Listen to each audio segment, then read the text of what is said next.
Hello and welcome to all my listeners and viewers as we have another guest this week talking about inclusion and accessibility. I love to have a variety of guests come and speak to us, and this week we've got the amazing Kez.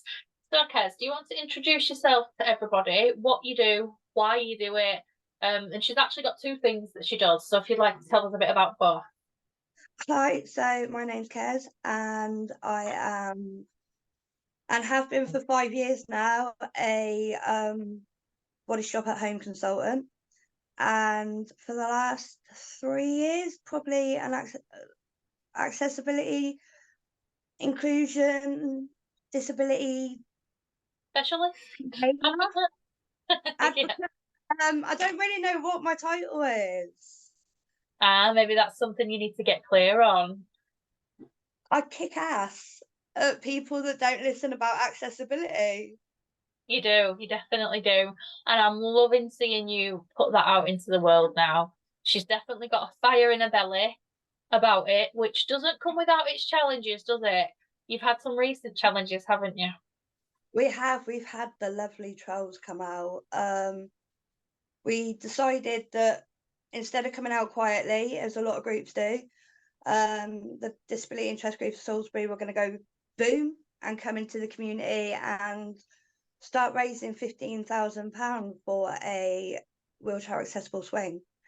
And all the names you can consider, I've been called, and worse.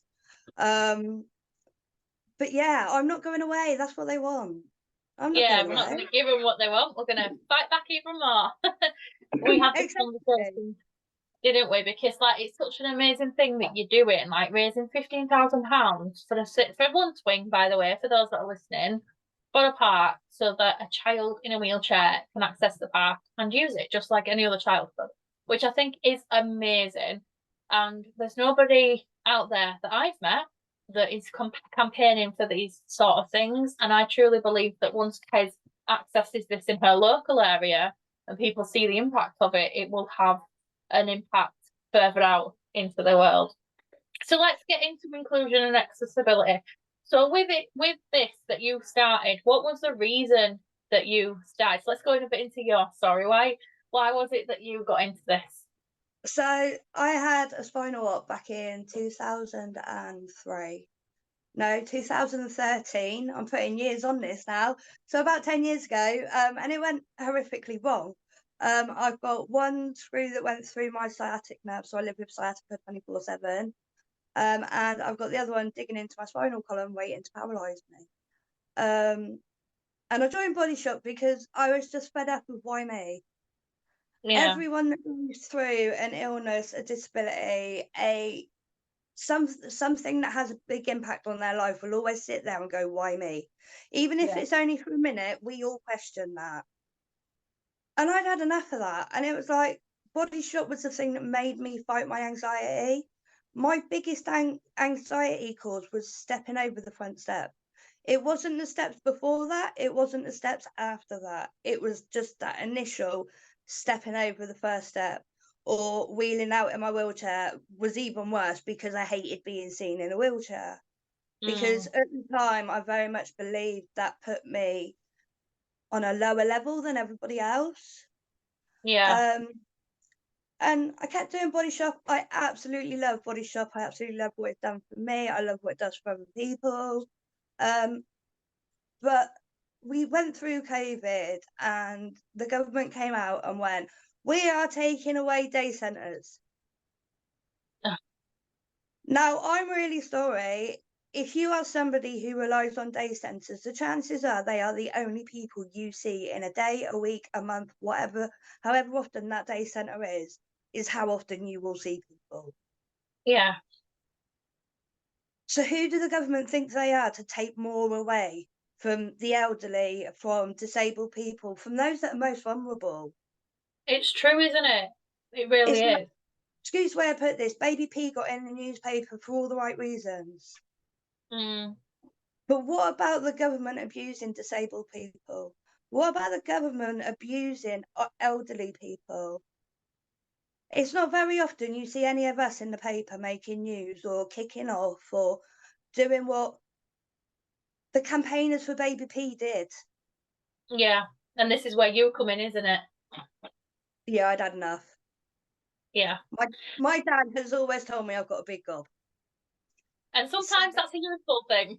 Trying to put purpose to that now. I will gob off at anybody. I really do not care.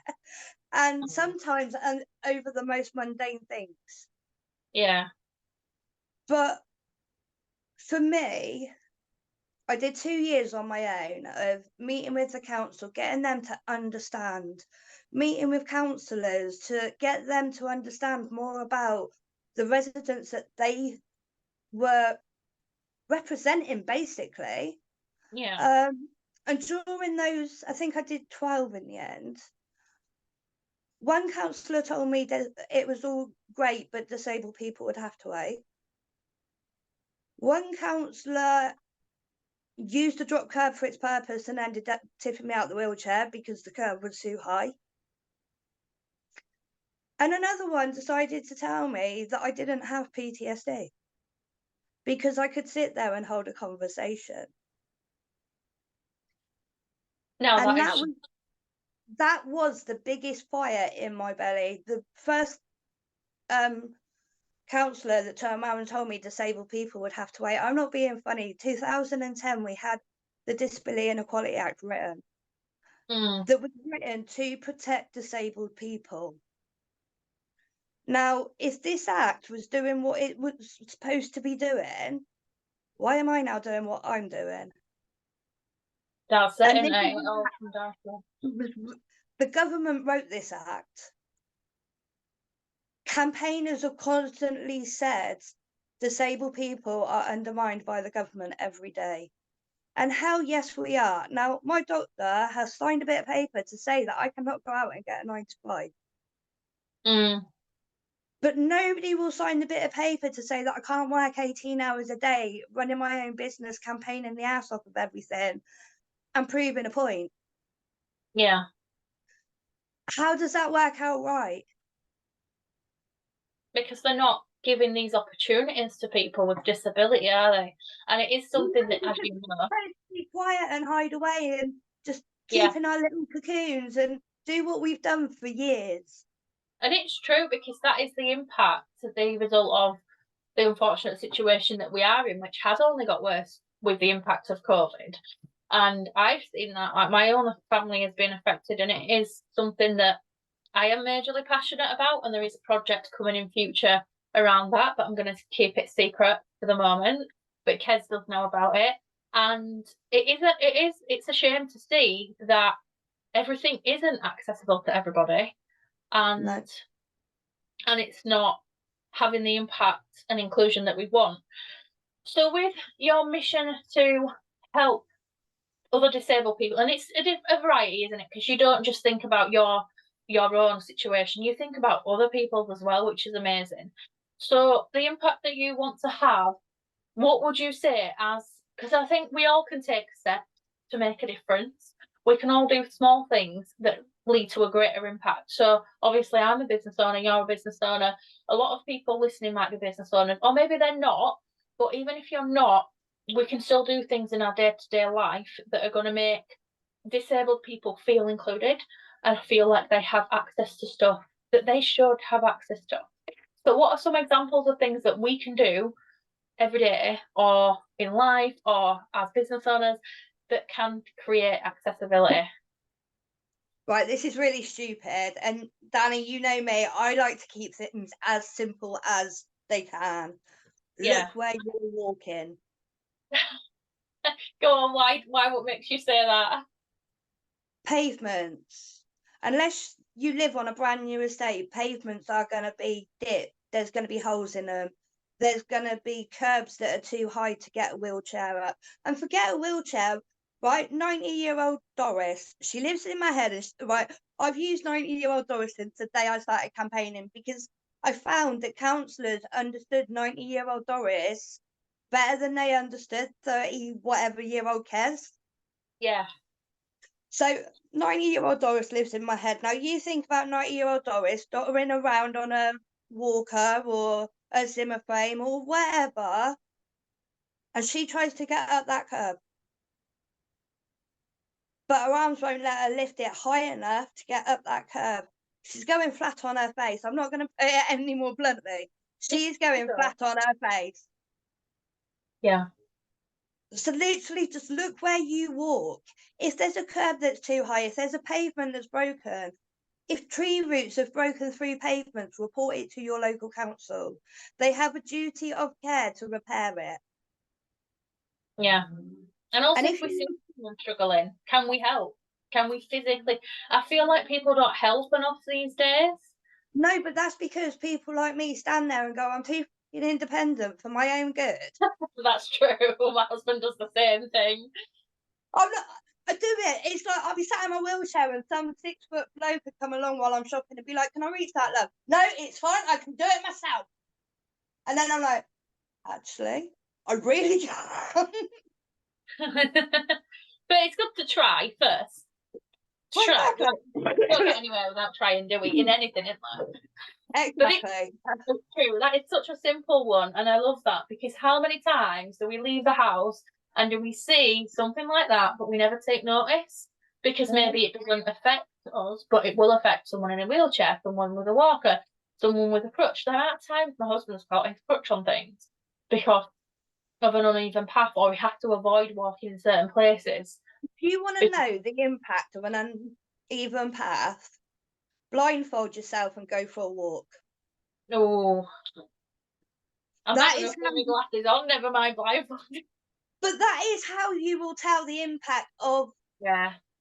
an uneven path or a curb that's too high. Or I work with a guy who is blind and deaf. Right, he's absolutely frigging amazing. I always say walking him anywhere is like walking your piss dad home from the night on the pub, where he's like, right. But I say it to his face and he laughs his head off. But it's because he's got no balance. But yet he gets abused because he looks like your piss dad on his way home from the pub, no matter what time of day it is. Yeah. And But it's yet the frustrating bloke's that doing nothing but living his life. there's such a judgment as well. And I feel like from our own experiences as a family, there's a judgment around young people with disabilities. I don't know if this is something you have found, but it's something I'm passionate about speaking about, is don't judge people because of the way they look, because we have to include or accept, I guess. It's not just about inclusion and accessibility, but acceptance that you can be disabled if you're under 30. I mean, my husband's over 30 now, but he's struggled since he was 15, majorly, mostly the last 10, 11 years when we got together. Nice.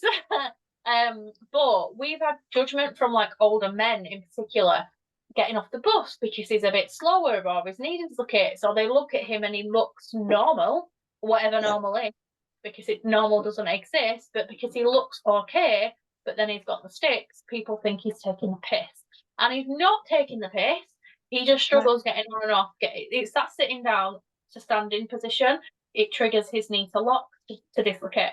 And so because of that, we've had abuse, we've had people swear, we've had people impatient, and it's very, very frustrating to the point now my husband gets anxiety going for a simple bus ride. And it's I can remember when the kids were younger. So Callum was about 9, so Denham would have been about 10. And we were walking, well, I was wheeling and they were walking through the city centre. And this old bag, excuse me, right? I've got nothing against old people. I think they're great. But this old bag turned around and went, how selfish are you to have kids while you're in a wheelchair? What? My kids were 7 and 8 when I got put in a wheelchair. So you just had to get the crystal ball out and predict the future, did you? And not have children just in case you could be in a wheelchair. Exactly. Yeah, we've had it though, like having another baby when your husband's going through surgeries, and I'm like, we once put off getting married until his knee was fixed. And I use this story in business a lot because we put things off. We'll do this and then we'll do it. We'll do this and then we'll do it. Whatever the goal is. And we put off getting married until his knee was fixed. And then one day we changed our mind. Stuff it. Let's do it now. And I'm so glad we did, because if we had continued to put off having a baby and then another baby and put off the wedding, then we'd still not have another 2 kids, and we'd still not be married now, because his knee's still not 100%. In fact, it's got worse. It's actually both of his whole disability's got worse. And then there's added diagnoses along the way. And it's just like, sometimes accessibility and inclusion is actually about the judgment, I think. And that's how we can better support people, is to realise when we're judging and our own reactions in scenarios where we're faced with people that have a walking stick, have a crutch, have a wheelchair, and we're not out in these comments like the one that you had, like the ones that my husband's had, that are putting people down, because that impacts their mental health. And actually, you don't know if they're going to go home and not come back out the door again because of the way they've been treated. So sometimes judgment actually helps. Taking that away actually helps people feel included in a world where they should be, and that they should be accessible to stuff. Because if they're treated like that, my dog keeps blowing up, then they're not going to have accessibility, because it's affected their mental health as well. And it always comes in hand with disability, doesn't it? It affects mental health, it really does. What would be your advice to someone who is in a situation, maybe they're recently diagnosed with a disability and they want to work from home, or they want to try something new, but they're feeling held back because they don't feel like things are excessive or inclusive for them? What would be your advice to someone in that position? There is help out there. As you've recently found out, there is huge amounts of help out there if you're going to be open and honest about what you're doing. Yeah, it's just hard to find, I think, sometimes, isn't it? Know where to look. That's it. And if you don't know where to look, then let's be honest, you haven't got a clue. Yeah. And I think my biggest advice to business owners, and this is going to be really weird, is watch the amount of emojis you use. Yeah. All right, because now, don't get me wrong, the reading apps that the blind people have are frigging amazing, but it gets very annoying when you get to an end of a sentence and you've got laughing crying emoji, sad emoji, love heart emoji, because it is very annoying, and they do read every single one out. It's not as if they're just gonna go, oh, they're laughing and loving. They read every single emoji out, and it is very annoying. It's a bit like listening to your sat nav. I've heard it, like, apparently, like, I've heard a little bit of it, but like, some people, for example, have the arrow pointing down finger 10 times on a social media post or a text or whatever. And if you have that, the descriptor of that is like, is it finger pointing down? So then it would say the finger pointing down, 10 times. Yeah. And they don't have time. Nobody has time for that.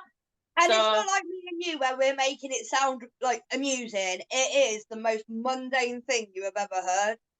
Yeah. The finger pointing down. The finger pointing down. Good example. And I do feel for anyone who has to use a screen reader because of that. And I think that's an amazing tip. It really, really is. So when you have listened to this, think about how you can implement little steps, you know, like watch where you walk, what can you report, what can you do, who can you help, and the emojis and the judgment and the way we behave around people, because you never know how it's going to impact people, whether you see that disability or not. So, Can I tell you one that really, really annoys me? Now, this is going to make you laugh. Yeah, go on. We need all the tips. It's when you, right, so this is more for when you're out and about in general public, right? When you walk out of a shop, instead of walking out of the shop, can you actually look? The amount of people that have landed in my lap because they've walked out of a shop and I've hit them in the wheelchair. But then they blame me and it's all my fault. And I'm like, you're not looking. Problem is because most people these days have the head down in their mobile phone, and we do need to be aware of our surroundings.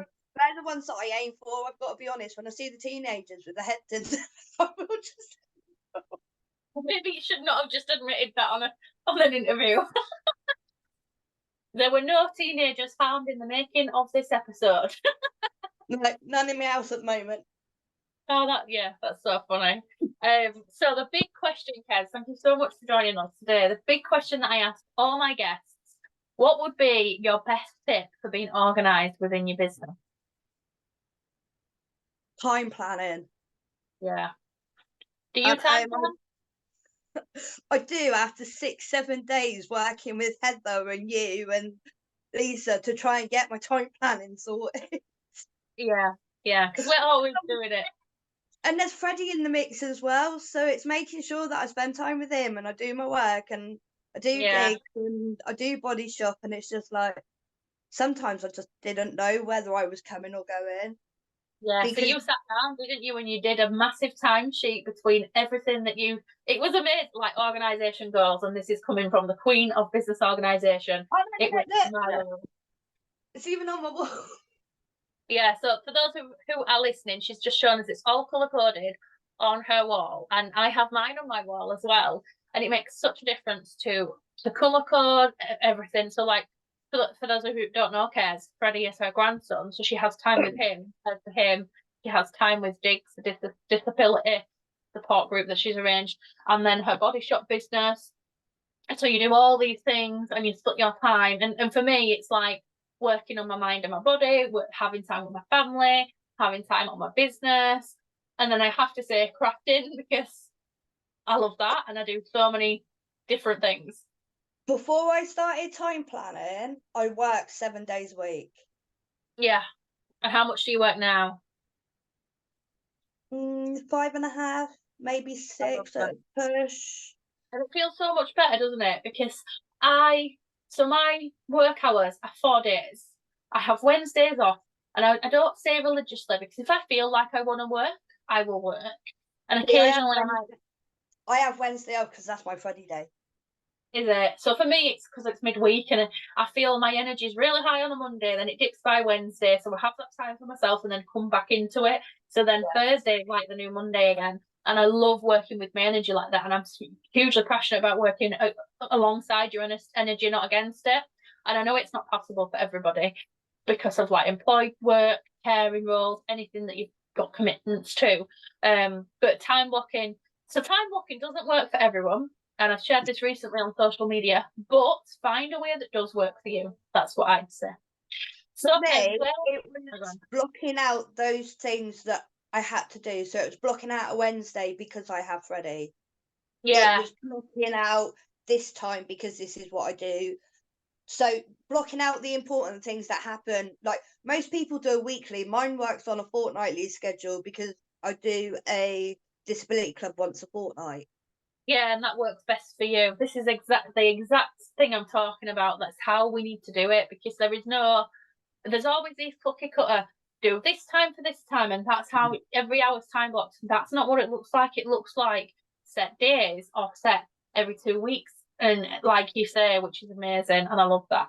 So if anyone wants to come and check out you and either get involved in supporting you to campaign and raise funds for amazing things like a swing on a park for a disabled child, or any other campaigns and projects you're working on, or even if we want to make our business more accessible or improve our skincare or treat ourselves to a pamper with Body Shop, how do we come and find you?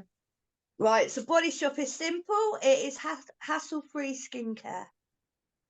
Oh, that's That's easy. as it is. And the one thing I'm passionate about there is making sure that whatever it is you buy suits you, your time, your health, your medication, because medication changes our skin more regularly than hormones. Yeah. And a lot of people don't actually realise that it's the medication. Yeah. So yeah, that's something I'm really passionate about. And Diggs, come find me. There's also, I've got a group which is Disability Friends, which is literally a friendship group for people who have got different health issues that just want support from people who get it. I love that. Thank you so much for joining us today. It's been a great different talk to talk about. I love talking about different topics. And yeah, bye for now.